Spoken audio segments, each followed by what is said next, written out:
Hello, my name is Anaya Dillard, and here are some things that I'm living in 2025, and honestly, you should too. For those of you who don't know me, I am a new content creator. Just starting off, I am 19 years old, and yeah, I have some things to say, so let's get into it. First thing on the list is going to be procrastination. Many of us feel like we have all the time in the world.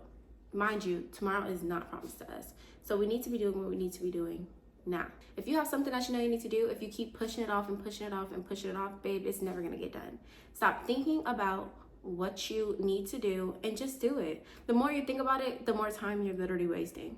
Stop wasting time. We don't have all the time in the world. We might feel like it, but we don't. One thing that's like really prevalent is the gym. Okay, New Year's is starting, it's 2026 now. I'll start on Monday. Girl, Monday comes and you never went to the gym. What are you doing? Do it now. When you want to do something, do it right then and there when you think of it. When it comes to that idea, when it comes to that business plan, when it comes to your health, when it comes to your eating habits, or just habits in general, just do it. The second thing on the list is going to be not having a routine. Not having a routine is probably one of the most chaotic things you can do for your mind, especially for those of you who have things like ADHD. You need a routine. I don't care if you have to set alarms. I don't care if you have to make a calendar. I don't care if you have to make a list in your notes that you have to literally go in and mark off. You have to do what you have to do. A routine is necessary. If you don't have a routine, you're going to feel like you don't know what you're doing every time you wake up. You need a plan when you wake up. Personally, me, I need a plan when I wake up. And not having a routine will leave you feeling like lazy. It'll leave you feeling not accomplished, and it'll leave you feeling like your glass is half empty.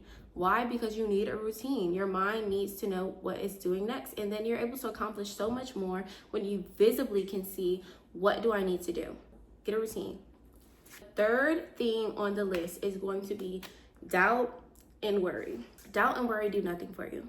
It's literally biblical.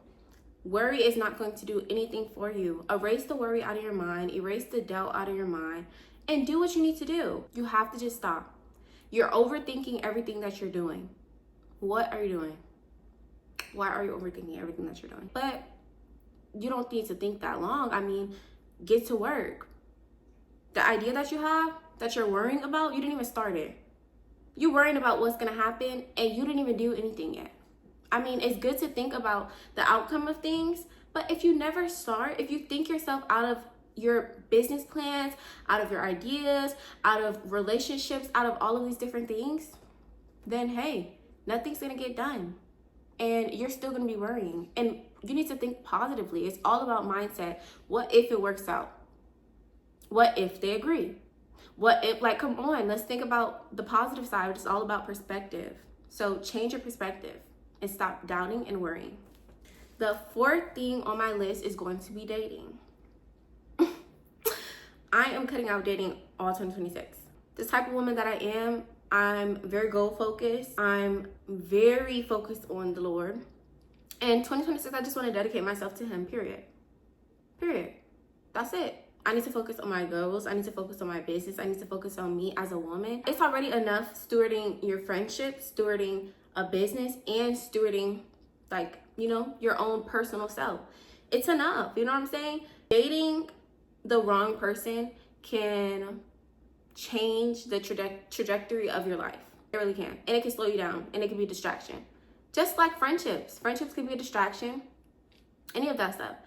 But hey, dating is one thing that I'm just cutting out. I personally, before I get married, I want a year, at least a year by myself, which is me and the Lord. That's it. He deserves that.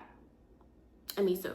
So I just want to fully give myself to Jesus, and that's what I'm going to do. So I'm cutting out dating. This is something that I feel like will be beneficial to a lot of us, but this is something that's optional. You can cut out dating if you want, but if you don't want to, then hey, that's a personal decision. So yeah.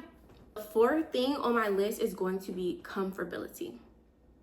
Being comfortable. A lot of things aren't going to be comfortable, but a lot of things that aren't going to be comfortable are going to produce good results.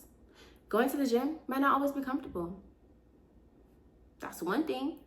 Starting that business might not always be comfortable. You might only got $20 in your account, but you got an idea of a millionaire. Not comfortable. Come on. You might not want to get up early and do the things that you need to do. It's not comfortable at first, but back to routine. You have a routine.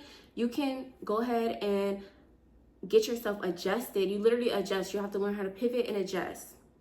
Stop being so comfortable. Being comfortable is not going to produce results. It's just not. If you're comfortable, okay, you need to start switching things up.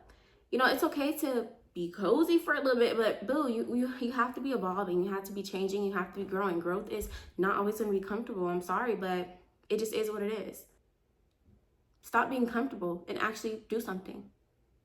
It's a tough pill to swallow, but it is what it is. Get out of your comfort zone and start producing some real results. The last thing on my list is going to be making idols. This can also fall back into the comfortable things. Staying in your bed all day. You can idolize laziness. You can idolize procrastination. You can idolize comfortability. You can idolize a certain person. You can idolize a certain thing. You can idolize certain habits. Stop making things an idol. Stop. Anything you place before God is an idol. Anything you cannot part from is an idol. It is. Like, come on. It just is what it is. If it's not something you can give up, then boo, it's an idol. Think about that thing that you feel like if you had to give it up, you literally can't. That's your idol. It is. If you're waking up and you're picking up your phone before you read that word, that's an idol. Waking up and you're calling that man before you read your word, boo, that's an idol.